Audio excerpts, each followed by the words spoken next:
Welcome to a new exciting episode of Unscripted Life Lessons. Today, I have a very interesting guest. Crowe is her name, and she is a psychotherapist and specialist for trauma and healing. Thank you so much for being here. Thanks for having me. I'm so excited about this. Well, is it your first podcast? It is. This first time, ready or not. It won't hurt, don't worry. I'll try not. We won't traumatize you, hopefully. Well, Kelly, how long are you doing what you're doing already? So I've been licensed for 20 years this year. Oh, wow. It was a number that I was like, whoa. But I've been in the field for almost 30. 30 years? Mm-hmm. I started straight out of college, right into the mental health field. How did you come up with this idea? Like, was it always your dream, or did you say, hey? No. I was convinced I was going to be a pharmacy major. I grew up in my grandfather's pharmacy for a little bit when we lived in Wisconsin, so I just wanted to be like my grandfather. And then got to college and hit some organic chemistry, and I was like, okay, here's my psychology classes, here's my medical classes. They can go together. Mm-hmm. And I also was going through so many things at that time, so I was fascinated about my own healing and how I could combine it all together, and it just snowballed. And I get to be one of those ones that I love what I do. That's the best motivation and motor, I guess. Yeah. What is the difference between a psychotherapist and a coach and a psychiatrist? Like, because I think a lot of people are confused, like, right. What's the difference? Yeah. So a therapist has a master's degree. We have to do all of our master's program. And then in our master's program, we have to do an internship. And then after our internship, we have to do another internship with the state. So we pay our dues. Okay. A psychiatrist is a doctor. They've gone to medical school and they specifically trained in medicine and mental health medicine. So they're doctor-based. They're the ones that can prescribe medications. They're the ones that monitor and administer all that. We don't do the medications. And a coach is someone who does not have that master's degree. Maybe they've done some certifications, maybe they haven't. Mm-hmm. So there's like different, so coach, therapist, psychiatrist. Okay. So, but I mean, medicine can help, right? But is more of a band-aid than working on the source of whatever problem someone has, if it's trauma or if it's ADHD or if it's whatever. I mean, there's a full spectrum of things, right? There's a whole full spectrum. I tend to operate of trying to get to the root cause, so I do a lot of food and nutritional work, trying to support the body in that. Most of us are so deficient in vitamin D, so we have anxiety and depression and sleep issues. So kind of taking that holistic approach, the whole mind-body approach. Medication can help. It can take the edge off to make therapy work, but I try to get to the root of where we're at and where we're going. Because otherwise it is like putting a Band-Aid on. Oh, you have this, here's a med for that. Oh, now you have that, here's a med for that. Yeah, you look like a road with all these, like not a clean road, but there's some... There's some, scattering along. You're just bumping along. Yeah, and so often a lot is, I can't speak for other areas, but we want that quick fix. I just want to feel better. Yeah. And we can feel better, but in therapy, we create the lifelong changes. Yes. Not just a medication that can wear off in 24 hours, so. Isn't vitamin D coming from the sunlight as well? Mm-hmm. How can anyone in Florida have a lack of vitamin D? I mean, in Germany, we have this dreadful time where basically if you're unlucky, from October till April, have no sun. Right. Or have 20 days of sun in half a year. I have a watch that is based on solar energy. Yeah. And after 2 weeks in autumn, it says low energy. Oh, gosh. And I say, kind of like a really? human at that time, not too. Not only you. Okay, fuck you. Yeah, ditto. I feel that. Okay. See you in April or in May. So it's interesting because we don't get enough vitamin D in any settings, because you have to be outside with your bare back showing for over 20 minutes a day, every day, to get the adequate amount of vitamin D. Now, I am Erotic shoots would help. Yes, they might. Mm-hmm. Or boudoir. There we go. Every day shoots. Every day, 20 minutes. Every day, 20 minutes, just out there. I'm the king of the world, or the queen. Just glorifying out there. The roast. Yeah, and here that's a recipe for skin cancer. Like I'm a fair person. If I'm out there with no sunscreen every single day, it doesn't work. Lobster. And people often have the mistake belief you get it from your food. No, you really don't. Not here. Not. The food here, I discovered, is very, very tragically influenced by a lot of chemical ingredients. It is. And it's enhanced, and it's over seasoned, and so full of sugar. And I mean, sugar is a happiness killer #1, but people don't get it. No, they don't. And it's so ultra processed. So you create that inflammation in your body just by consuming it. And if you think of kind of, and I go dorky on this because I love this stuff, but so when you inflame your gut, 75 to 90% of your serotonin, your good feeling neurotransmitters, is not in the brain, it's in your gut. And it goes up to your brain through the vagus nerve. So we're eating all that food, inflaming our gut. We can't get the healthy amount of neurotransmitters to stabilize our mood, our mindset, our outlook, our creativity. So we're just full of inflammation. Where do you get your vitamin D then? I actually get a supplement, and if you pair vitamin D with K2, you absorb it better. Now, you can't be on blood thinners and take K2, but if you do vitamin D with K2, you absorb it better. So my kids have been since day one. Here's your stuff, kids, for breakfast. Yeah. Yeah. I mean, I think in the older days, 100 years ago or 80 years ago, food was just so much more nutritious. So nutritious. I mean, you can't eat the vitamins you would need a day. You can't eat in fruit. You would have to eat kilograms of fruit, and who can do that? Exactly. Money-wise, and also just not so much room. I know. Not even, and what they sell you as smoothies and all this juice is just horrible. It's all sugar water with color in there, sugar. And a thickener, so it feels like not just water. And then people add the protein in it, but what kind of protein are you really getting in that? If you want to eat protein, eat eggs or meat or beans. Eggs, meat, beans. Fish. I'm in Florida. Has so much water. I would eat only fish here. It's so good. It's an easy thing to do. Yes. My favorite. What makes a good psychotherapist from your point of view? So I train interns, and what I tell them is you have to do your own work. I tell people, if you go see a therapist that said, no, I've never need therapy, I'm totally fine, I'm doing these things, that might not be a good fit. And I know I'm biased, but you have to do your own work. You have to know what it's like to sit and be through there. I had the trauma. I had to navigate through PTSD. And so bringing that ray of hope, but also knowing the journey is worth it. But if you don't know your own stuff, that you run the risk of not necessarily being of most benefit to other people. Did you have that before you decided to study it? I did. I was young. Yeah. I was young, so it really started hitting at 19. And I just got fascinated when someone told me, this is what's going on for you. And I'm like, what? I was raised basically without that education. So I'm like, isn't that what happens to people in war? But no, it happens. You have little T's and then you have big T's. So little traumas, big traumas, and they can accumulate. And so I got fascinated in my own healing and for my family. And then I just fell in love. I said, if Crazy Kelly can do this, anyone can do this. I think nowadays, I mean, the word trauma for me also, before I really took time to investigate and to be interested, I thought trauma is when your soldier body explodes in the trench next to you. That's trauma, or you get sexually abused or hit constantly or whatever, or you see.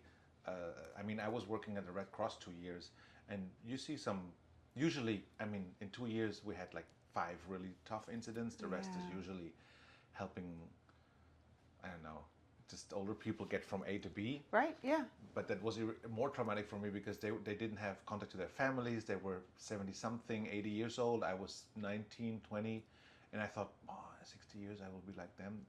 When they were my age, they didn't know that this would be their end. Right. So this was I was afraid of getting older. But when you have a car crash or an accident or a suicide that I had 3 times. Oh. That's tough, but it's, I mean, when the person is still alive, in that moment you function because that's what you train for. So you hand everything to the doctor, do the whatever needs to be done, and then you kind of process and digest it when you're home or not. Or not. Or Yeah. just, But that's what I thought, well, that's trauma. Everything else is just being weak or being I don't know, spoiled or whatever. But I figured out it's not true, Yeah. right? And I think basically everybody has some kind of trauma, more or less. I know very little people who say I had a super awesome childhood. Right. I mean, I had a good childhood, but of course some things now when I'm older Right. and I look back, I say, how could I not just go crazy with that, Right? you know? Yeah. Everyone has a story. Yeah. Everyone has a story, things that have happened, whether they get, you deal with them or you don't. But so often it's like, oh, if you have those feelings, oh, you're weak. You're vulnerable. Don't be vulnerable. Just, Be tough, especially for guys. pull your boots for guys. For boys Yeah, and yeah. men, oh no. By age 12, you're weak and you're all of these other names because you expressed an emotion. In our culture, suppress that. Yeah. Men don't feel, they just be productive, produce, go. Yeah, and yeah. when I work with men, we just provide the space of giving them permission to feel. I think here it's even tougher than in my country. In the United States, societies, especially for men, based on a very high military level, like being tough, being the provider, not telling your fears because you need to hold everything together. If you're the Right. one who is aching, everything will break. You will not have the respect of your wife, of any woman like that. It's really Right. tough when I talk to those. That's why they're so bogged up, some of them, and have this, tough attitude, suck it up and like that. Embrace the suck, right? And I mean, in Germany, it's also a little bit like that, but not that much on this hierarchy, like redneck attitude, like being. I mean, losing 2 world wars in your own country, the country looking like basically like the moon after that, because Wow. everything was destroyed. Just Everybody destroyed. lost basically everything. And coming home from my grandfather came home after he was a prisoner of war, 45, I think 44 he was imprisoned. Thank God by the Americans. So they had food, and I think he came home 47. Wow. My grandmother didn't even recognize him, was like this thin. He looked like a skeleton, and then, and he came home and was the murderer and was the rapist, like that, because people were just basically what happened here in Vietnam with people after they came home. They were not the heroes that No, they were usually. they were rejected, and So you do something, you'd give your best, and of course there were atrocities, and sometimes you could decide, but mostly you could not decide, Right. or it was you and your Right. family and you're like that. So, and this is a trauma, and then coming home and not having an embrace, but being rejected again, and then just feeling obsolete also, because I mean, Germany basically was run by women in the mid 40s, because all the men were at war, or they were very like kids or too old. And that's also for the women was strange, because they basically run the country. They did production, everything. They were working, and then the man came home and go back to the go back to the stove. Yeah, go back to the house. Yeah, like what? So that accelerated the whole feminism faster, I guess, than in other parts. But I have the impression that now the word trauma and ADHD and therapy is not automatically connected to, oh, he's crazy, he's nuts, or she's crazy, she goes to a therapist. I know. Like it's more accepted that mental issues are a thing that are real and have to be dealt with, and not just for fancy high society people. Right. Yeah. Right? I don't know. What's your Definitely like, you do it since over 30 the years years now. for this amount of time, of seeing it becoming more and more open, more and more accepted. Just in the last week, 5 people like, I think everybody should go. Everybody needs that support. I would have never heard that 20 years ago. So there is a lot more acceptance out there, which just my philosophy here is we need to make mental health just as important as physical health. Yeah. And it's connected. And People it's don't know that. totally connected. You can't think of something that makes you nervous without your heart rate going, without your stomach going, without hitting fight or flight. They're completely connected. And so when we can work on both the mind and the body, then we're living ultimately. My whole goal is just have people live life inspired, whatever that looks like for you. Just get busy living.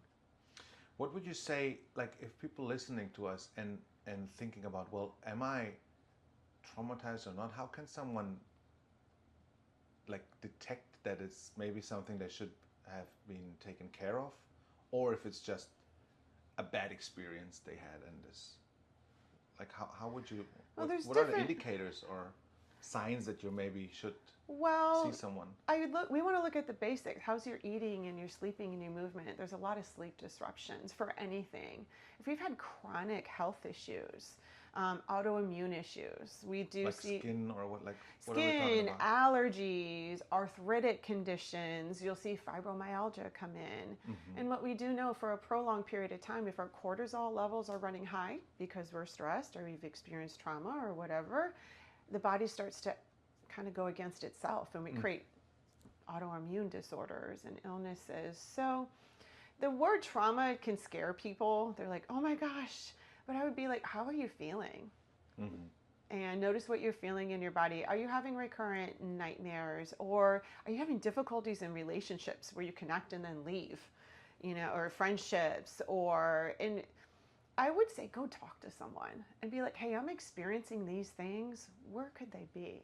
I mean, you have the big stuff, so intrusive thoughts, replaying the things over and over again, panic attacks, where anything seems similar will do that. We start to avoid the things that create the anxiety, nightmares, sleeping issues. A lot of people have anxiety. I hear that a lot. Oh, I have anxiety. number one, we hear. How would you describe anxiety? I would say it's the interaction between fight or flight and unnecessary thoughts. So the way I try to explain it in here is that the brain and the body look at each other. So if the brain is, not clinically speaking, freaking out about something, like what ifs. So anxiety, if you're doing a what if, Like, give me an example, like, or give us an example. What if I get in a car accident? What if my boyfriend or girlfriend breaks up with me? What if I get a bad grade? Like worst case What scenarios. if, yeah, words, we call it catastrophic thinking, worst case scenarios. It's a lot of that's an anxiety thought. So the body looks up at the brain and goes, oh my God, this is happening right now. And it wants to drop adrenaline and cortisol and 40 other chemicals, start cascading through your body. So now you're in fight or flight. Your heart rate's up, your blood pressure is up, you got your stress chemicals going. And then the brain, with its what ifs, looks at the body and goes, okay, you're freaking out, let's freak out more. So now we have this interaction loop where people are like, oh my gosh, I'm having a heart attack. One of the number one things, that I'm having a heart attack. My heart's going, I can't catch my breath, I'm sweating. And so off to the ER, all of these things to go, no, we're having some experiences of anxiety. So anxiety is often, it is worry, fear-based. And it's usually what if.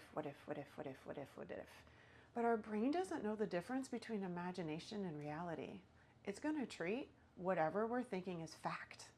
That's why we enjoy movies also, right? Or we are afraid in movies, or we cry or laugh, because it's just It's pixels treating we're as looking. if it's happening right now. And part of the process in here is recognizing, I sometimes joke, number one rule to start with is don't believe what you think.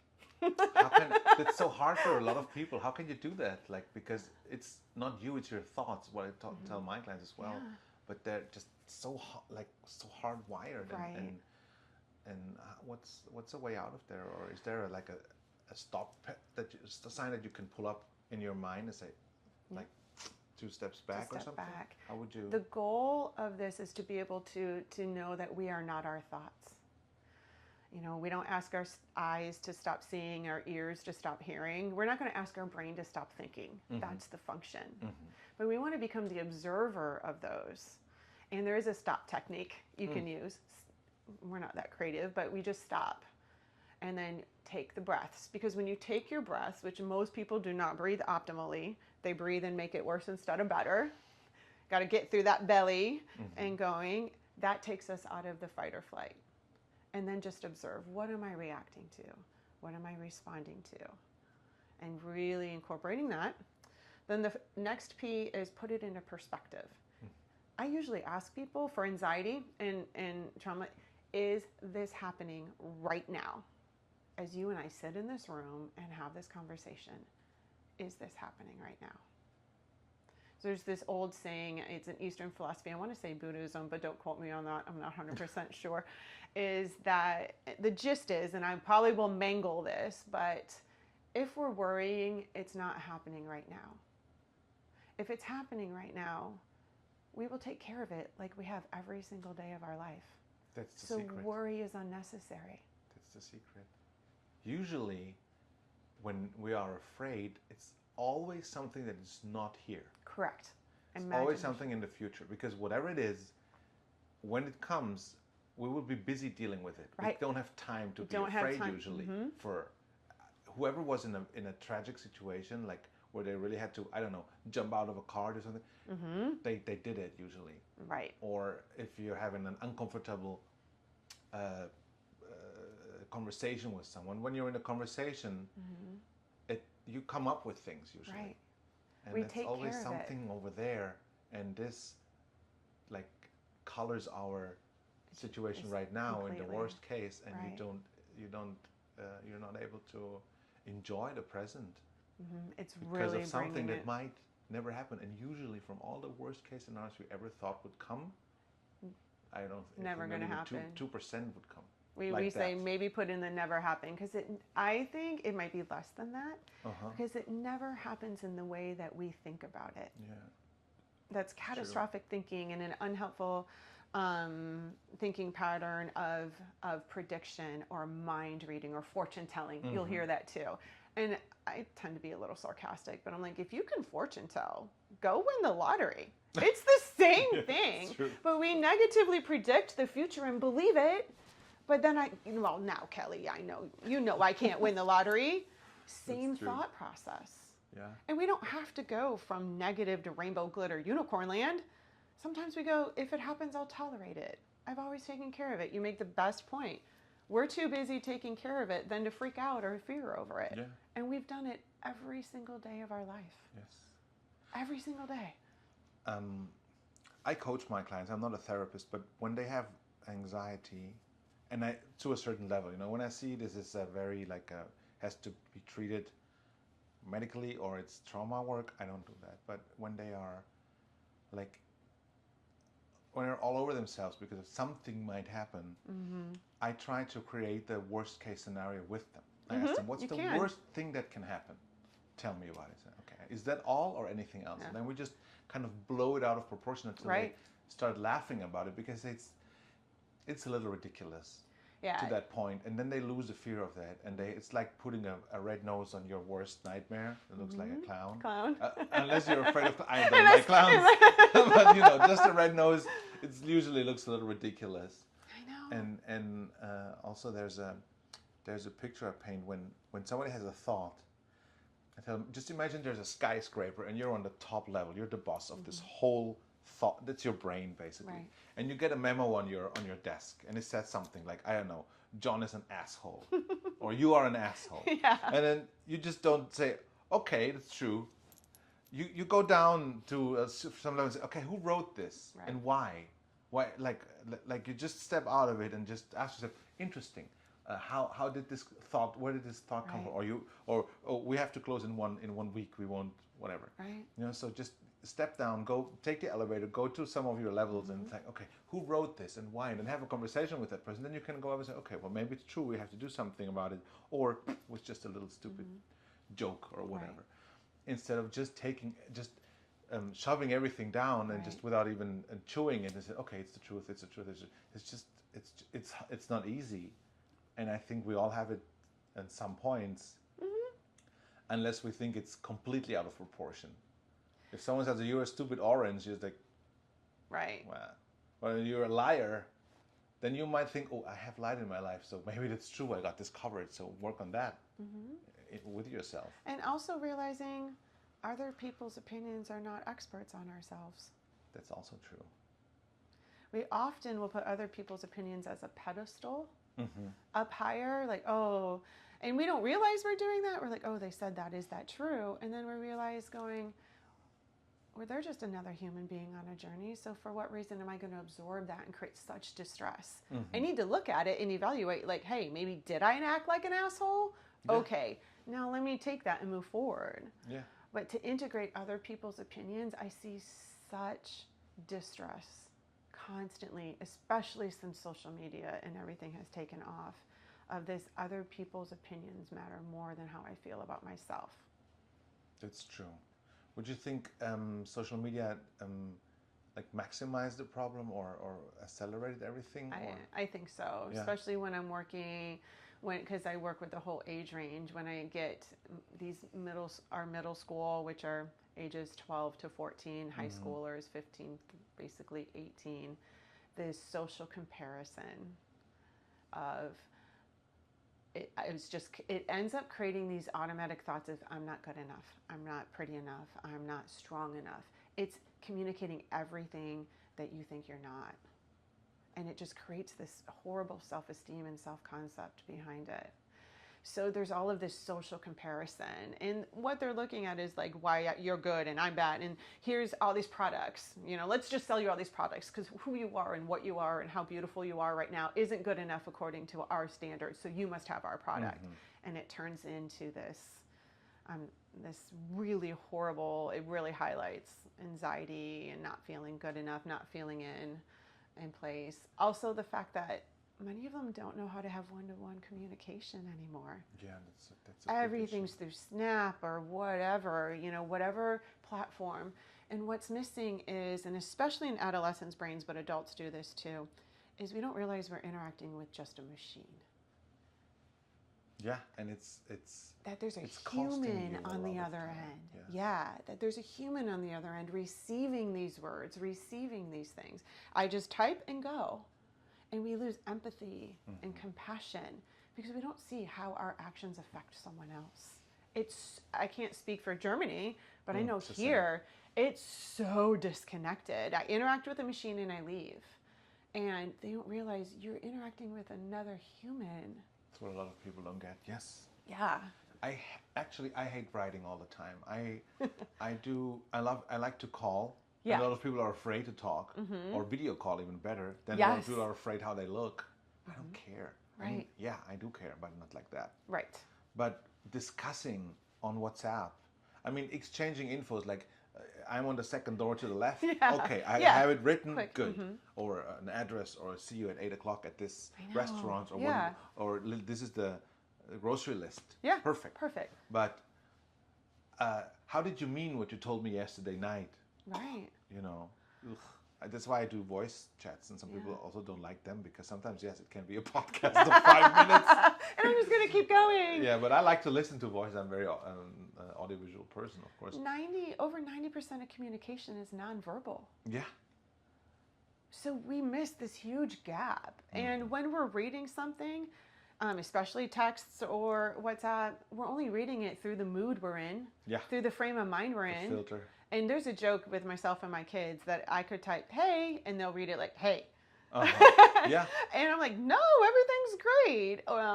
But it's the mood that they're in. Or vice versa. I could do that and be like, hey, Mom. And I'd be like, what do you want? Yeah, exactly. But then we attribute it to the other person. And then we create all these conflicts instead of saying, hey, help me understand. Or let's have a conversation. Or let's talk. There's so much richness in that. And we are going to be nicer to one another one-on-one than we are going to be texting away. And I think we're missing that a lot I know we're missing that a lot right now. Yeah. Well, we'll see how this will go in the next years. Or I mean, it's up to us to create a humanistic way of coexisting and communicating. Correct. And it starts in the families usually. But this triggers all these problems that are. I don't know. Sometimes I ask myself, like this whole "I'm not good enough" thing. How was it 100 years ago when people had, I don't know, magazines, movies maybe, or even before movies and photos? You just have paintings of the royals, and you thought, oh my God, like I would love to have such a dress, or I would love to have such a gun or whatever. But I'm just a farmer. Yeah. And I don't know. People say, well, I'm too busy to have problems. That's what people said like 20 years ago when there were people who said, I have depression. I say, I don't have time to be depressed. I have to work. That was the attitude. And everybody thought, productivity. Oh, it's so cool. Just cope through productivity, which is in some ways can be such a form of denial. It's crazy. Then you do that for 30 years. You're 50-something and you don't have a family or you don't have anyone. You're alone. you try to tell yourself that's good because you don't need anyone. I don't need anyone. So many people say that, oh, I don't need anyone. I'm far better off alone. Oh, really? What a mind trick we do to ourselves, right? Bullshit. We're social, it's total we're social bullshit. animals. We're social beings, social animals. We need it just shows me that they never had a really good relationship with anyone, maybe not even with themselves. Correct. And it's sad. It's so sad. Because they lie to themselves. Every day they say that, I don't need anyone. I mean, we created a society where basically you don't need anyone, which is... And that's survival, like promoted. Survival-wise, it's good. So you're not depending on a husband or a wife or a landlord or a king or whatever. Right, right, yeah. So that's a good thing. So, but then isn't it more beautiful than to really choose who you want to be with because you want to, not because you have to. Right. I think that's beautiful. It is. So that not the necessity of not being with someone is a good thing, but if you're just like lying to yourself that you don't need someone, like from the humanity speaking, it's just that saddens me a lot. It's just so disheartening. It's just fear. Missing out on I guess. Joy and connection. A philosophy for me is wealth comes in many forms. Anyone who knows me, I'm not insanely money driven. I'm driven by relationships, by communication. That to me makes me wealthy. These relationships and people, and it doesn't have to be hundreds of people. Everyone's like, I have thousands of friends on this, this, and this, and I just ask them, well, who would you call to help you move? And they're like, I don't know. Yeah. We're so connected. I don't know. Who would I call to move? And we say we have all these friends, but we're really lonely. Yes. And then we convince ourselves, I don't need anyone. And like, look, it's great. Easier. Like, I don't need anyone. I can survive for myself and my family, but I want them. I need them in the relationships for the connection. It's true.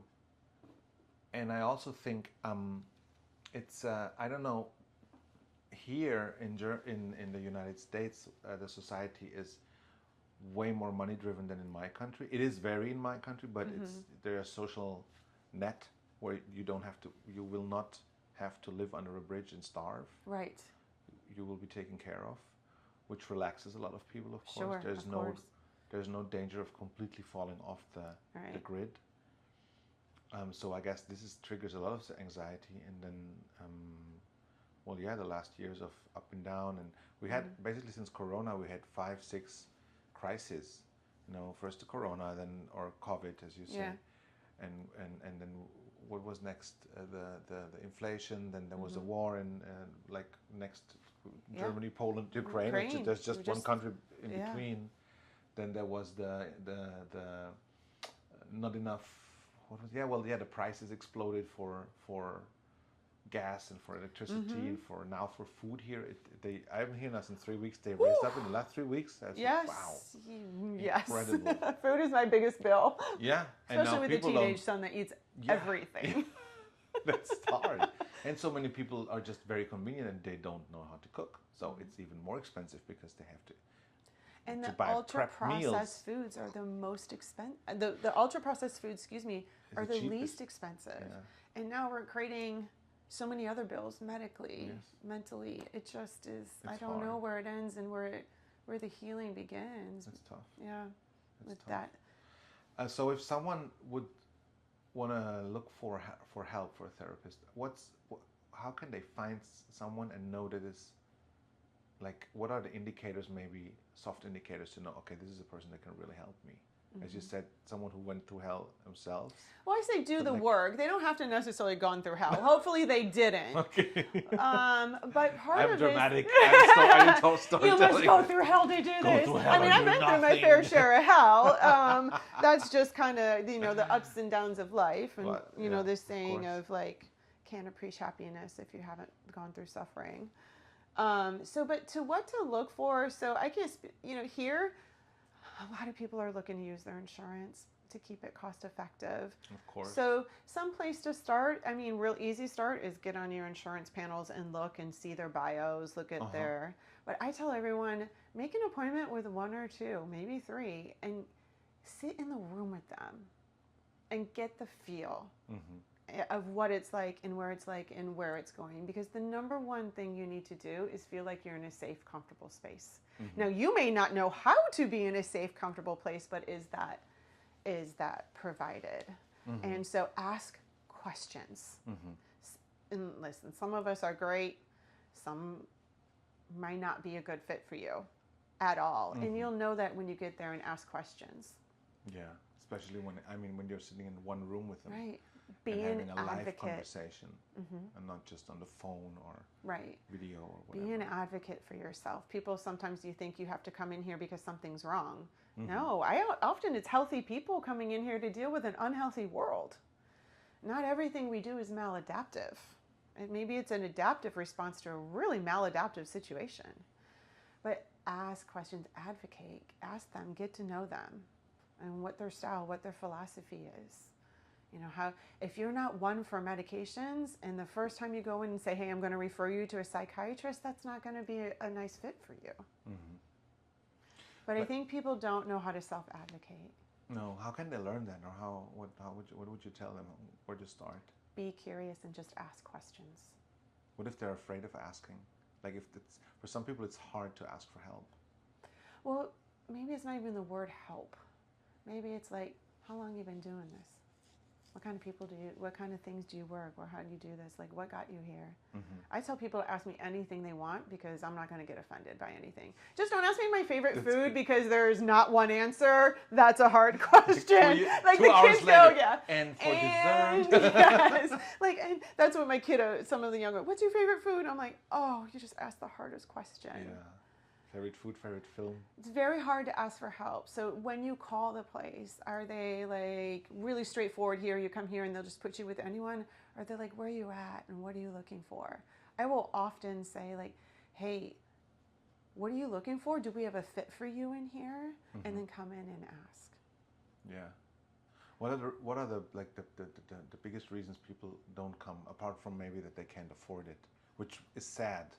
But in our culture, as much as the stigma is, there's still a fair amount of stigma, or I have to have something wrong with me, and I can't deal if something's wrong with me, so I'm just going to be in denial. Other things that's hard is, you already nailed it. Asking for help is seen and deemed as a weakness. I think it's a strength. It's such a source of strength. I'm happy to ask for help because for me it's I want to get to the goal as fast as possible. I'm very, very, very impatient. Very impatient. Very impatient. Which is a good thing because it drives you, but it also is a bad thing because sometimes you push it too hard. And you have to let it go at its own pace. Yeah. But in that, like, if you really want to go fast, you'll learn to ask for help because there's so many people who know more than you, especially, and have the answers to your problem. And instead of just digging in and reading a million books and whatever, you just ask. Yeah. And for me, it's strength, but it never was weak. But I know a lot of people who rather drive around an hour in a city instead of asking a pedestrian who lives there, hey, what's the way to? Right. Just like they don't even trust Google Maps because it has the voice of your mother. Your mother won't tell me how to drive. You will not tell me how to do this. Yeah, something like that. There's that. And then people turn to substance abuse. Is that addictions, one of the addictions? Yeah. Is that one of the answers of a lot of people, like substance abuse? Numbing. Numbing. How I can numb these feelings. So often I see and hear is people think feelings are good or bad. And if they feel bad, they're bad and we're not supposed to have them. Of course we're supposed to have them. We're human. Every emotion has a job, has a function. It's holistic. It's okay. I don't prescribe to positive, negative emotions. All emotions are necessary and healthy to tell us where we're at, what we do. We just got to listen to it.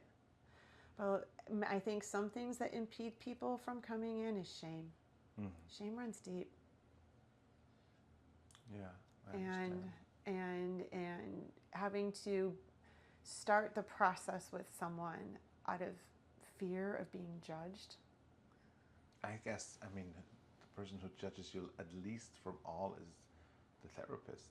I would hope so, yeah. First of all, they heard it all before, or variations of it. Right, yeah. So you're not the first one who has a horrible parent. And we all, all want to love our parents, of course, because they were our first heroes, but that's how it happens. Yeah. And second of all, I mean, if you go to the doctor when you're sick, he doesn't judge you when you have a Literally cough, just right? took the words right out of my brain. Or when you have break your arms. Oh, how Yeah. stupid can you be? Right. That's not what a doctor usually says. There can be such shame of like, oh, I'm experiencing anxiety or symptoms of depression. Never, ever, ever say I am depressed or I am anxious. Yeah. They are not who we are. They're symptoms of things we're experiencing. Yeah. And I don't like when people say I have anxiety, because I feel anxious is another thing, because it's temporary. Right. But I have, it's like I am I carrying carry it it, around all or the like time. I am is like this is part of my character. Yes. It's part of my being. No, Yes. it's not. It's not. It's not. And so it's like I'm having some, I'm experiencing symptoms of, or I'm feeling this way, but it is temporary.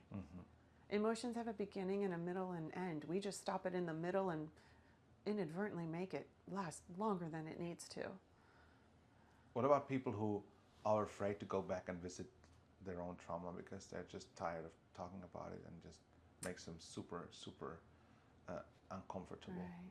I think there's a misperception in trauma work, or people who have had experiences of trauma, anxiety, depression, whatever it be, that you have to go back and relive it. Yeah. You don't go back and relive it. There's so many different modalities, but what we do is we look at how it's affecting present day life.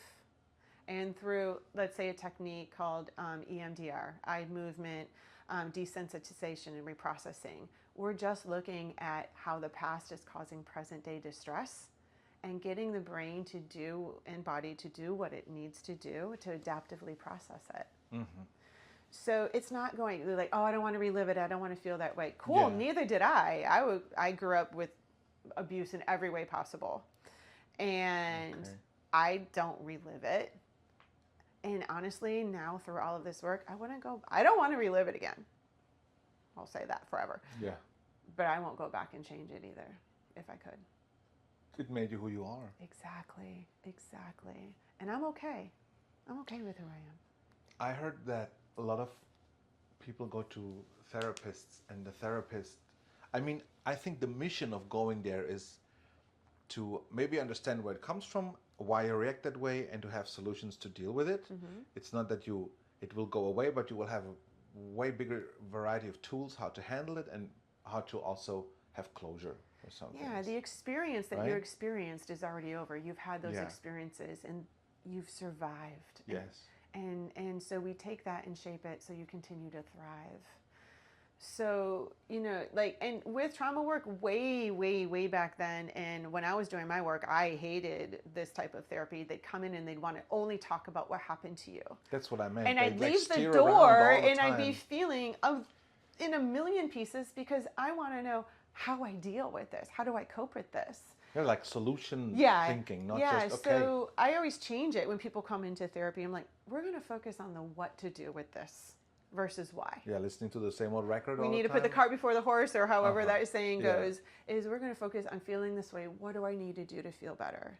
And as get in that place, we create hope, we create confidence, we feel like we control it versus it controlling us. And we're like, okay, I can do this. Then we understand, we bring in, okay, this is why I'm doing this. Now, what do I want to do with it now? And we really just focus on now and how it affects us now and how we can release and not carry this backpack full of shame and guilt or heaviness or trauma or anxiety or depression. We don't have to carry that with us. We can just kind of put it down and walk away. Yeah, also just break the patterns of the solutions that once worked for survival Yeah. 20 years ago, Don't work 40 years now. ago. There are way more things you can do. Right. It gives a form of safety to people because they know how they feel when they do what they do. Right, yeah. But it's not necessarily the best solution to their problems. So they got to go through new patterns, which is not easy in the beginning, but the more you do it, we all learn by failing. Yes, The first time we tried to walk, we just usually all fell down. If we Fall. would have stayed there, humanity would still live in caves and maybe paint with coal mammoths on You got little stick fingers Yeah, going, whatever. yeah. We wouldn't have all the inventions. Inventions come out of feeling uncomfortable. Yeah. We don't make change when we feel comfortable. Yeah, like the lobster. lobster story. You know that one? Yeah, where the water just keeps boiling and boiling. No, that's the frog. No, that's the frog one. Yeah, sorry. The What's the lobster one? The lobster story is and I love that one very much. A lobster has a soft interior and a hard shell outside. The shell can't grow. Right. So when the lobster's interior grows, he just comes to the shell, and it makes him very uncomfortable. He has pain. Yeah. So what he does is he crawls under a stone, sheds gets out of the hard shell that protects him, makes himself very vulnerable for a few days until the new shell gets harder, and then it's there, and then he's still growing. That's why some lobsters are like this unless they get eaten. Yeah. Some are really small. So he has to feel uncomfortable to realize I have to grow, I have to make myself vulnerable, and then I have another a new armor that will protect me until again my inner, my soul, my personality, whatever, grows again until it hits a certain level, and then I do it again and then and again and again. So if the lobster would have a doctor, he would go to the doctor. Oh, I feel uncomfortable. I have pain. Oh, okay, here's a sedative. Here's it, yeah. He would stay like this, a little clamp. And I like I love the visual, because I told some friends, when they tell me, oh, it feels like you're lobstering. And I had this year. It was horrible. I hated it. But it helped me so much now in the long term. In the moment, I was right. Fuck this. I hate it. It's out of control. I can only control me and my response and or my, not just response, but my how do you say, like not just to react, but to act, my own acting towards it. Yeah, to have that and response. that helped in the end. Yeah. And sometimes things go downhill. Yes, I had some horrible. What's the difference of a victory? Defeats. And yeah, of course, it's part of it, but not risking anything because of that. And there's something else I took from that just kind of popped in my head is growth comes through vulnerability. Always. And vulnerability is not weakness.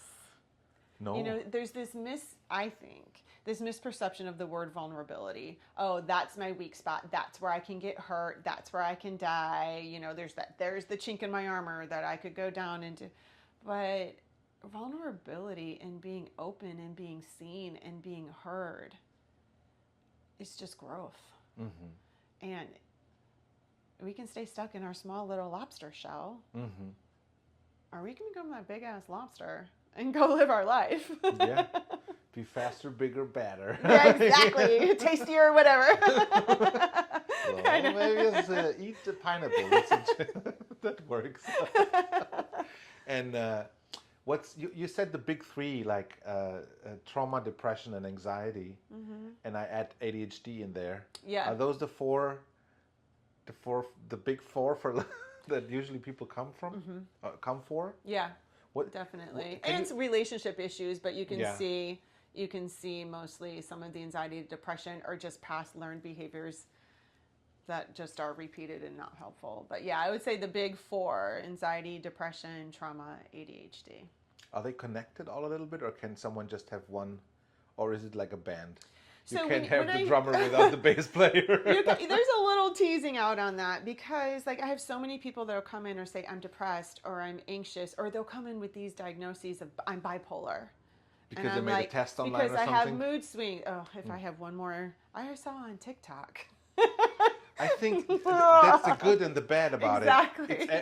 I said you can't open an Instagram account anymore if you don't have a toxic boyfriend or anxiety or depression or trauma. Right. Otherwise, nobody will take you serious, which is bad, of course. It's bad. Exaggerated. Yeah. But also it sensibilizes that this exists. So it's a double-edged sword. Yeah. Everybody thinks he has it, and a lot of people behave like assholes based on their a carte blanche. They say, "Oh well, you know, I have trauma. That's why it's okay." It's not. It's not. But so You're still responsible. What do you do with these people who come with these social media diagnoses that they have whatever?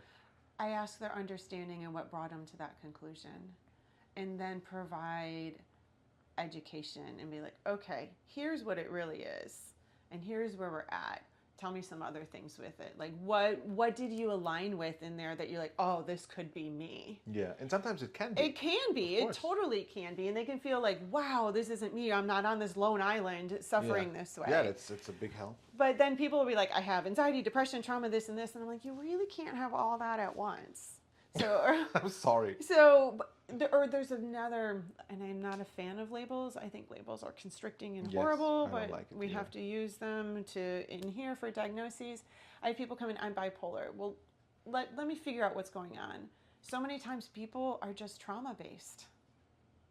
I had one lady come in, she's like, I will convince you in 6 months that I'm bipolar. I'm like, okay.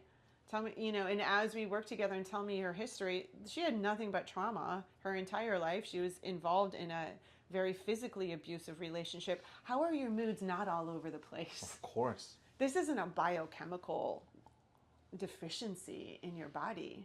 You have some significant stuff going on. So we did our work. We actually did some safety planning. We got her out of the relationship. We did EMDR. And she came back and she's like, all right, you win. Because we're a little sarcastic. And she's what did like, you say? We are not on, she's not on any meds because she wasn't bipolar. But we get, to go back to like, oh, I'm on this med for this. I'm on this med for this. And I get these people with lists of diagnoses. And I'm like, that's just not humanly possible to have all of these. Yeah. And so how do we pare this down? How do we get to the root and start working at the root of what's going on? That's the best part, I guess. Yeah. But if they're coming in that way, they're aligning. I mean, I do have people come in that are like, I'm BPD, and I'm like, which one? Borderline personality disorder or bipolar disorder? Oh, I don't know. Okay, we're gonna navigate through this. Yeah. I think that's, I don't know. It's hard sometimes to not to take them seriously, but they're just so lost because basically they're looking for answers for their behavior that they don't like. Yes. Or things that when they're standing in their own way for whatever reason. And then just to seek out in this very passive way to just get spoon-fed by these little things that they write. Okay, this is how you know when you're bipolar. And you just scroll 10 times, oh, that's all me. It's all me. Like it's like a horoscope or, what that you read in the newspaper. Oh, yeah, it's totally me. You will be questioning yourself at the weekend. I'm questioning myself every day. Every day. Yeah, I question myself every day. Like, if not multiple times a day. Yes, of course. Like something beautiful will happen. Like what? The sun? I'm in Florida. Of course. Of course. Yeah. Or you can meet someone and have a beautiful conversation. And it's so arbitrary sometimes. It is. That's why it's so important to talk with a professional, I guess. Yeah, and really not use a label as an excuse for shitty behavior. Oh yeah. That's the I mean, there's so many times that I see, oh, this happened to me, so that's why I'm this way. And I'm like, yeah, but that doesn't excuse being unkind or being shitty to yourself and others. Yeah. You're still, no matter what happens to you, you still have the responsibility. Yeah, and you're giving your past all the power to control your actions now. Yeah. And to ruin the relationships with people who love you and care for you. Just sabotage the hell out of them. Yes. Yeah. And then you can say, oh, I knew it. Yeah. Like the the whole self-fulfilling prophecy over and over again. Yeah. And you can stay we're a victim when something happens to us. You're a survivor when you choose what to do with it. Mm-hmm. That's a good one.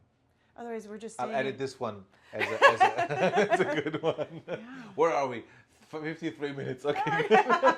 Yeah, I mean, we all have things that happen to us. We can't control life. I have learned that more in the last I've learned that before, but the last 4 years, it's like I can't control life. Yeah. But I can choose what I do with it. Yes. Yes. And it doesn't mean I'm in rainbow glitter unicorn land with it. It's like, oh, I'm feeling deep grief right now. Okay. And that's okay. And then I can navigate and move and keep going for it. I'm one of those people, like, I refuse to sit and stay stuck. Mm-hmm. To me, personally, that's not my form of living. That's true. Absolutely. And I mean, as you say, you can't control what's happening. No.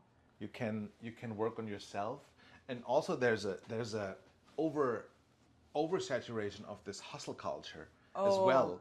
Like so the super sure. I love personal development, but coach here, coach there. You do this workshop, then you go there and go to a big event from the big ones. I don't know, Tony Robbins or whoever. Yeah, yeah. And yeah. it's all good, but people, and I was like that. I think it's a big ADHD thing. That I got diagnosed, not in a super high level, but Right. enough. So that you buy this book and you do this workshop and this and you accumulate but you never really go deep into that and do what is said and try it out and work with it. You just like you buy cooking books, Right. but you're never in the kitchen, Right. like that. Exactly. Yeah, and this happens a lot, and it makes you feel so bad and so guilty because you buy the next book, the next course, and the 20 in your there. shelf say, "Hey, what about us?" You know, is that happening? And I'm bit like I love reading, and I'm all for learning different ways and doing it. How can I incorporate in here? But you need to have someone.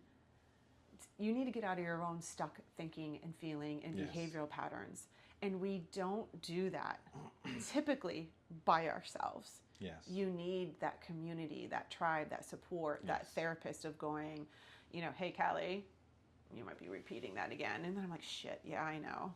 Now I have a decision. Do I want to stay there and be like, yeah, I know, or do I want to do something different about it? Yeah, and you can't think yourself out of a problem that life gave you while you lived it. And so, also in my professional work, whenever I took a workshop that was a few days or a week with a professional or a team, it multiplied and accelerated my outcome a million times more than any video workshop or any book. I'm not against those. They're good because you have them and you can do it to your own pace. Right. But like if you want to do big steps, usually work always with someone who is where you want to be professionally maybe, or if it's health-wise, someone who has, the experiences and also the level of helping you a lot.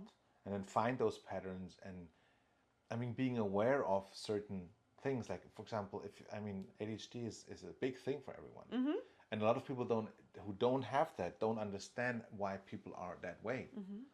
But you are creative, outside the box thinkers. Yes, very much. But distracted like this, if we don't have a list, or if we're not like super hyper focused, or not God, focused. exactly. And it's hard sometimes. I learned through discipline and kind of thought patterns and lists. Yep. To do my stuff, but of course I love to be distracted. I love to be distracted, and we get distracted by the things we love. Yes, because ADHD is really not a problem paying attention; it's sustaining that attention, more particularly to the boring, mundane tasks. And you have attention everywhere. That's the everywhere. point. You don't find it's not a deficit. You're paying attention to everything. Yes. Oh, but you have to do. Okay, I have to edit this. Oh, look, a butterfly. It's blue. It reminded me of that movie. What was that quote? Oh, it's the actor from this one. I have not seen this in a long time. Let's watch it. Boom. And it's not that the other thing is not important. It's just it falls down. Yeah, there's we often say it's a lot of us aren't a big fan of that label attention deficit disorder. There is not a deficit in attention. Oh, no. You're paying attention to everything. Yes. It's more of how do I hone in and do it to be able to navigate in the world structure that we have right now. I guess it comes from school. The attention deficit is the deficit to pay attention to the teacher. And I had that a lot. Yeah, for sure. I was, in some subjects, I was way better than my teacher in music. For example, I could play better piano when I was 10 than most of my teachers, and they asked me to play the Beatles or whatever. So it was super boring for me. Right. So if it's too boring, I'm not going to pay attention to it. If it's too high, it's not, I did German in math, or I did my biology homework in whatever. Yeah. So and then, the boy's not paying attention. He must have a disorder, whatever. Yeah. At that time, the word didn't exist. Right. Just said, he's not. He needs to focus more. He needs to focus more. He's a dreamer. He's a daydreamer. And that's actually why girls are classically underdiagnosed with attention deficit disorder, because they have the inattentive type. They're not moving around or doing things. We are like. They're the ones staring out the window. They're the ones staring out the window, and you're like, oh, she's so sweet. She's so quiet. She just needs to focus and do her work more. And you're like.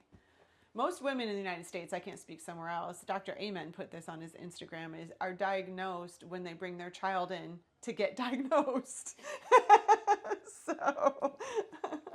Well, and women in general, girls usually are, I would say, when puberty hits in, now with 10, when I was a kid with 12, 13, they're usually better in school than boys. Right. Because we have way more things going on in our brain. And then all the girls do these massive physical growth steps. yeah. And we're like looking like them. Like 1 year ago, you wanted to pull her hair. Now you're like, something changed, you know? Yeah. And then we have this testosterone, the aggression. We want to fight for fun. And then usually the teachers come, oh, don't, or the mothers, oh, don't hurt her, don't fight. Let them, whatever. I mean, even, I mean, civilized. But then, so all the attention is on the guys usually, on the boys. Yes, because of the overt behaviors of it. Yeah, like the loudest one in the class is usually the one who gets all the attention. It doesn't mean there's not more to do. And girls in general then have this strange stigma education to, well, don't be loud, don't do this, don't do that. Like, now you're a woman, behave like that, don't wear that. Be quiet. Like, be exactly. Submissive, and so it's or like, whatever. Yeah. Like I mean, when you see like kids run the same, boy or girl, until they're in their teenage years, and after, and then the women start to run like girls, like women, before they don't. And it's a little strange what happens there, and it's not good, I think. I think a lot of it is social and cultural conditioning. Absolutely. And it's even worse with social media of here's what a girl is or not, or here's what and especially by age 12 and our boys don't have feelings. Yeah, like you can have a best friend, you can have a stuffed animal, you can have all that. Age 12, put that away, man up, do whatever, you know, and it's just, it is damaging. Yes. Like, and we don't teach emotional regulation. We don't teach emotions. No, there's this weird. Yes.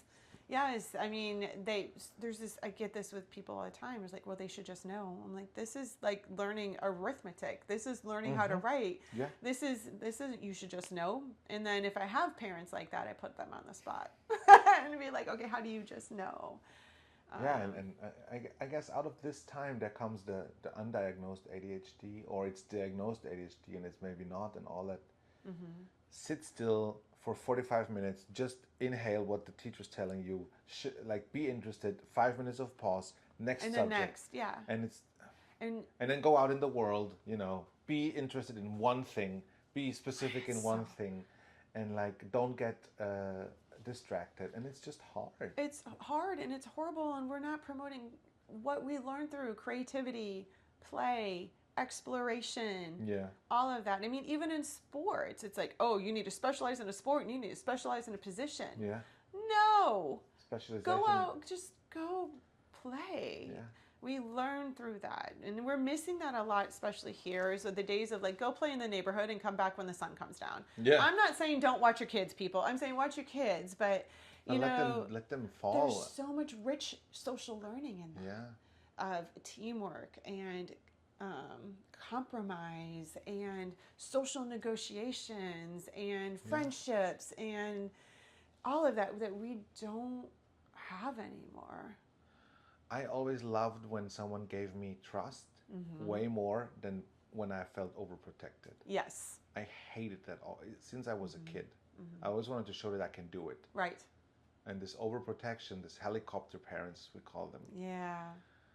I understand where it comes. I don't have kids, but I understand where it comes from. But I mean, to give someone trust means to take them seriously as well as a person. Yeah. And give them trust to try to solve a problem before you step in. Yes. It's not even just like even leaving the house. It's stop going in and solving problems. We don't let our kids learn resiliency and self-esteem and fail. I'm currently working with a gentleman, he's in his 30s, has ADHD. His mom did all this homework, wrote all his papers, did all these things, and he is really struggling with the fact that, like, I feel like I can't do anything. No wonder. Because he never had to. He never had to. And parents think like, oh, I'm helping. Or what? You're not really helping. Bad. You're hurting. You gain resiliency by picking yourself up and trying again. Yeah. By having victories for yourself. Yeah. Small victories. Successes. Yeah. And I was a big fan with my kids, even though parenting is a whole huge thing, is you have the trust up front. Your job is to keep it. Yeah. Here's the parameters to keep the trust. Yeah. Like, and you know where you are and what you're doing and how you're getting there, like safety things. but I'm not that. And then when those are broken, just know you gave me a golden written invitation to be all up in your business. And my son got to 15, and then he tested that hard. Hard. And I'm like, oh boy, bud. Like, yeah, I had my moments. I struggled with it, but I'm like, listen, your mom's also a behavior therapist. We're not doing this, and this is where we're at. He learned hard. I'm like, all right, game on. Let's go. And they're supposed to test us. They're supposed to do that. But giving the trust up front, or even with social stuff. My daughter was middle school. I think if you survive middle school, you can survive anything. And I was like, I can be Mama Bear if I want to, but I learned to ask permission. Do you want me to step in right now? Do you need some help? Do you need some guidance? No, I want to try these things first. And then she came to me one day and she's like, Mom, I need Mama Bear to step in. Can you help me out here? Mm-hmm. That's a good way. I was proud of that moment. There's other moments I'm like, woo. Not again. But I'm human. I'm trying. But yeah, we don't let these kids, I'll do it for you. Or we don't let them fail. Or we don't even give them anything hard to do. Or these families that just, here's a tablet. Mm-hmm. Because it's easier for you to interact with a machine than a human. How is it for you being a therapist and your kids are aware of that, right? They know that you are. Yeah. And then you're maybe not in the professional mode, you're in the mother mode. Do they kind of rub your nose into that? Like, oh, or is it... Depends do on you the have mood to of the be situation. more perfect than any other mother because you should know better as a therapist, something like that? I think I put that pressure on myself, and it was hard for a while. Of like when I engage, let's say I raised my voice or I wasn't, the most proactive in something, I got really hard on myself. Like I should know better, and I know that should never be in your mind. If you say I should do this or I should know better, you're telling yourself you failed. Yeah. So a lot of grace and a lot of compassion. And yes, they will throw it in. My daughter at 12 looked at me and goes, what do you know about, the head, the everything? I'm in 6th grade. I know it all. What do you know about managing emotions, Mom? And I could have gone off on it. And I just said, baby girl, nothing. I know nothing because she's supposed to think that way. I'm Mom. Yeah, that's good. I did do a lot of emotional awareness with them. So they were mad at me around 8th and 9th grade. Mm-hmm. Why did you raise me to be emotionally aware when I don't know how to relate to my peers because they're not? We've had lots of those conversations. And I didn't kind of see that coming. But now they're older, like my daughter's 21, and she's like, I am so thankful you did that because now I know my grounding and my footing now.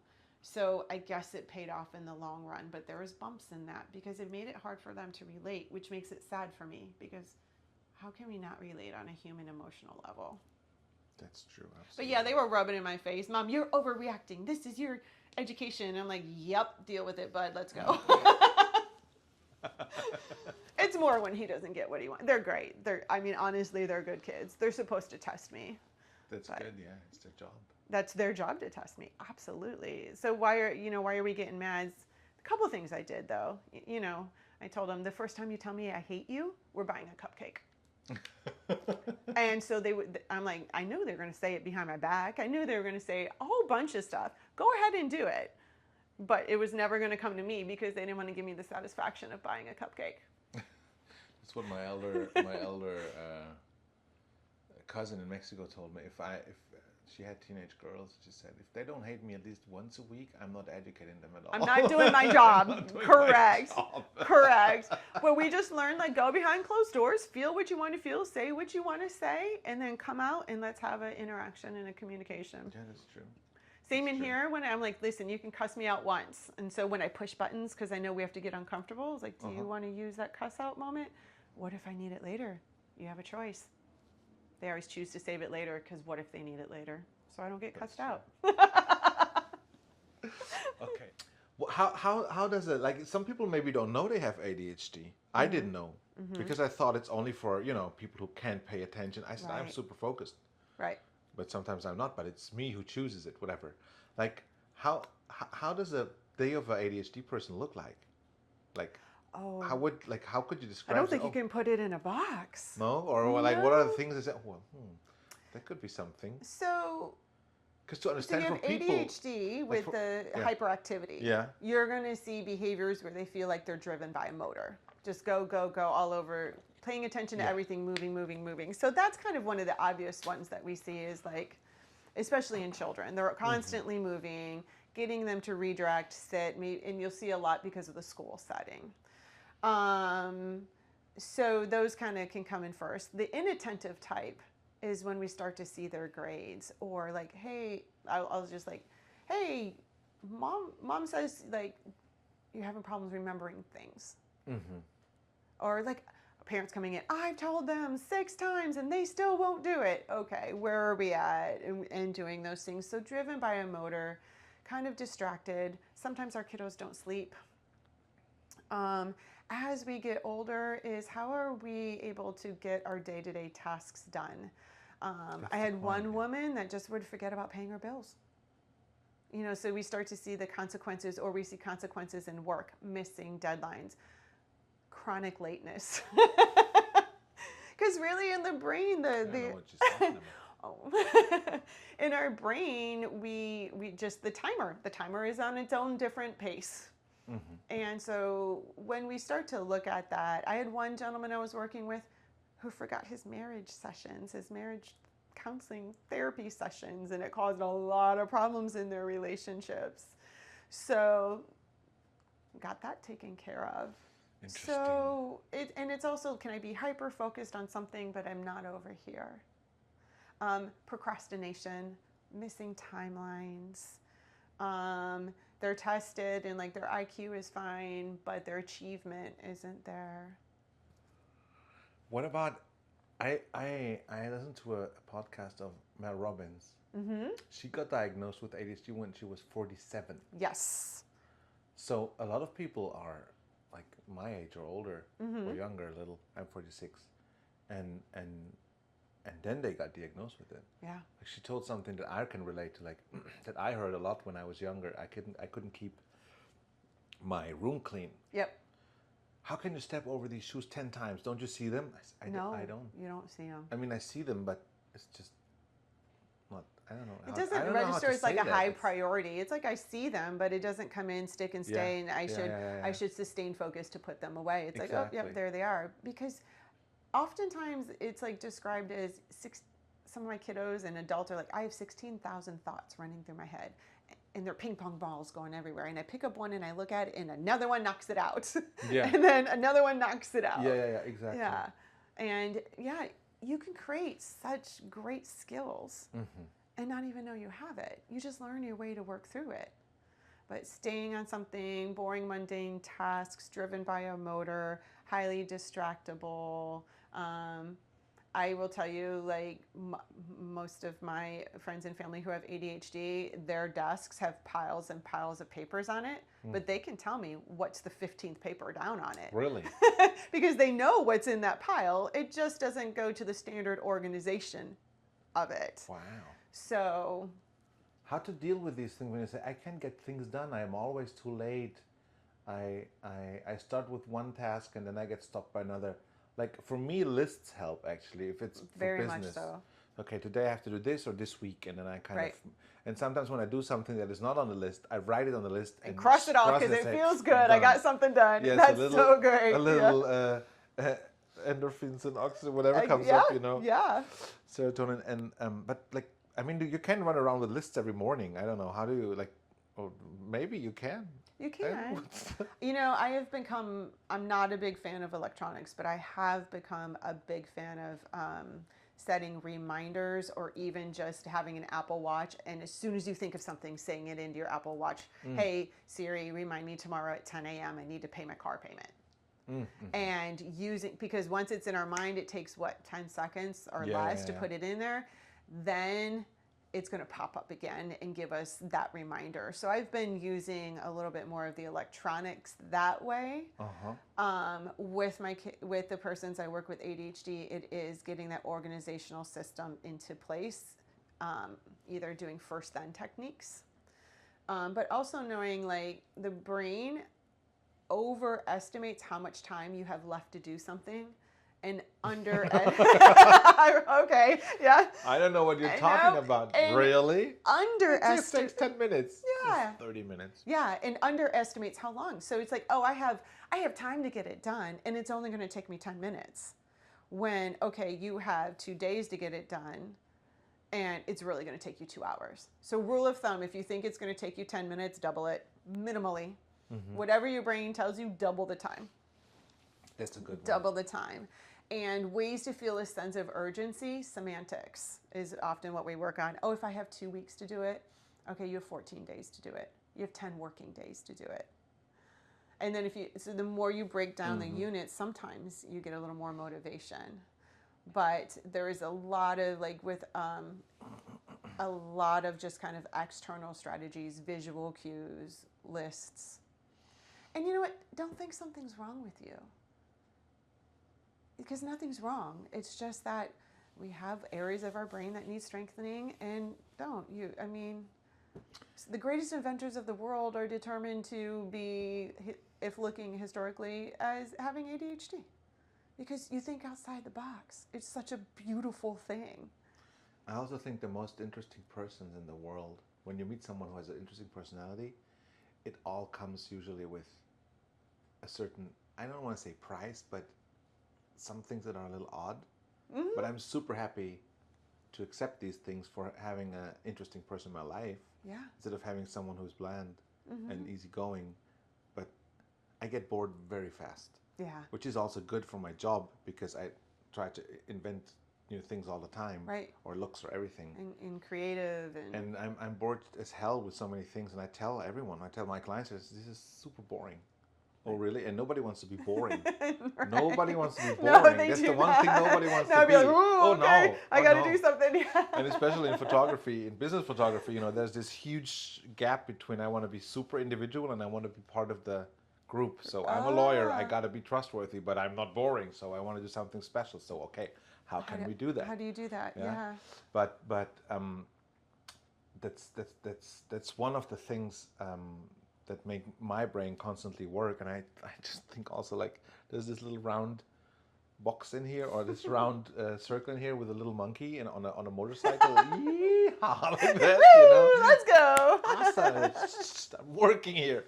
But I had a rule of thumb for myself that works pretty well. It's like, if it's something that is under 5 minutes, I'll do it right away. Okay. Like taking the trash out, putting stuff into my dishwasher. Yep. Or putting making the laundry. If I see it and it's taking less than 5 minutes, I'll do it immediately. And this helps me a lot.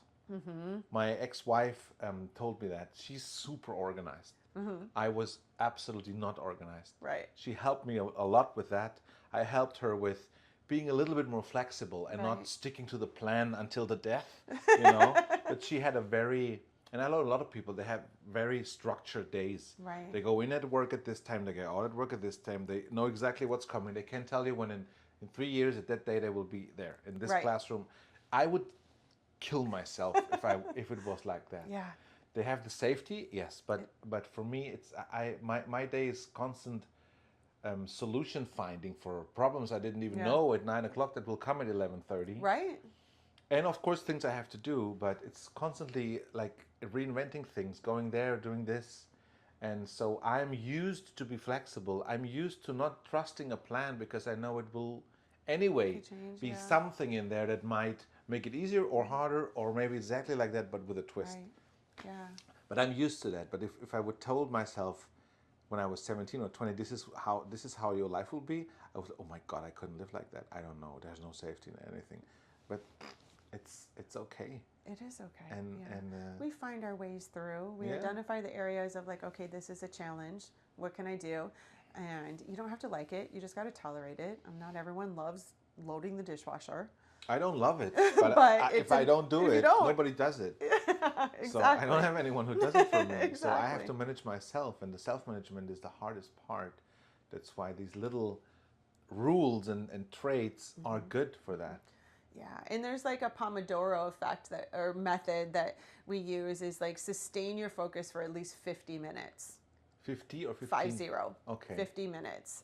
and then give yourself a 10-minute break. This is where your optimal functioning is. And it could be go fold laundry then. Something you can do within those, fold laundry, do bring dishes. the trash out to the street. Yeah, or bring your whatever. trash out and then try to sustain your focus for that long. If we don't take brain breaks, we actually make more mistakes. We're less productive. And especially for an ADHD brain, we need those brain breaks to get through. You'll be way more productive taking those 10 minutes, and your brain will thank you so much for it, than to try to cram everything in and get everything done, because you could do it for 8 hours and accomplish nothing. It's when they said the cigarette breaks were the people who smoked were more productive because they had these 10-minute breaks. Had the brain. breaks to decompress, Don't start to go, smoking, no smoking. but go out and have a step coffee outside. or a little, I don't know, just enjoy the birds. I often tell people, look up. We're always Enjoy just nature. look up. Yeah. Take your shoes off. Be in the ground. Soak up the sun. Go back. Go ground yourself. Love that. Do you have a recommendation for a book maybe that is about, I don't know, ADHD or trauma or all these very, not only because you have it or might feel it, but also just to get informed about it. There's tons of. So my favorite book on ADHD is Ed Hallowell and Ratney. They're actually two psychiatrists that have ADHD, that specialize in ADHD. And it's a very simple, so we can remember, it's called ADHD 2.0. It's this big, and it's, in fact, I probably have it up there. I do have it up there. I showed it to someone this week. There it is. I can see it. Yeah. Take it. Ed Hallowell and John Ratney. Small book, because we all know sitting down and reading a large book is not going to be an ADHD brain thing. And it is full of the research, strategies, all the way from childhood to adulthood. And it is just phenomenal. Cool. It's a quick read, it's an easy read, and it's just full. Are there any pictures inside? No pictures, sorry about that. However, is there a comic version? So, is there a movie version? I get, you know what? We should look up and see. I should see if it's on YouTube now. Or Audible. I get insanely distracted on audiobooks. If I don't have this to focus on, when I try to listen to audiobooks, I'm off the chart, just distractions. I will hit rewind. Yeah, sometimes I do that. But when I drive, that's when I hear them. Maybe a little bit, but I am so distracted. I'm very distracted on the computer too. If there's 10 tabs up, I have to force myself to go, okay, Kelly, first finish this, then that. And it's a discipline, because I don't like writing notes or treatment plans. It's not my favorite thing. This is my favorite thing. And I will just get distracted like crazy on electronics. So that's why I'm a little more disconnected than I think others, because I get nothing done. That's good. And it's a rabbit hole. It's a complete rabbit hole. So that's my favorite, ADHD. Words you'll often hear. So Bessel van der Kolk is the guru of trauma. Anything by him. Dutch, right? I believe so. Yes. Bessel van der Kolk. He wrote the book. It's up there too, because I love reading. You can see The Body Keeps the Score. That's a little more. Yeah, right up there, the orange. This one is, I think, more for clinicians or something, but it really understands. He's out there. He's the world-renowned. I call him my trauma guru. He starts with. I listened to that book because I'm an audio fan. Yes, Audible, if you hear this, sponsor my work. Sponsor me, please. I love Audible. I have it since 15 years. I'm a Kindle. I've had Kindle forever. And it starts a lot with war trauma. Yes. After Vietnam, I think he started with his work. And it opens up to all kinds of trauma. And then a really great one. It's EMDR based, but by Francine Shapiro. Getting Past Your Past. This highlights whether you do that modality of therapy or not. Actually, it's not. I let someone borrow it. That's good. So, Getting Past Your Past, whether you do it's called eye movement desensitization and reprocessing, whether you do that modality of therapy or not, it really clues you in as to how these past events contribute to present day functioning and behaviors. And just getting that understanding is, People come in that I do EMDR with. They're like, "What voodoo did you do?" And I was like, "It's a magic trick. I'm telling you." When I did the training, I was like, "Free therapy. I'm all for free therapy. So if I'm going to pick trainings, I'm using it on my own work, and it's just phenomenal." But the linkage you get between these events and how we interpret and behave in the world now is just priceless. So getting past your past. ADHD 2.0, and the body keeps the score. All right.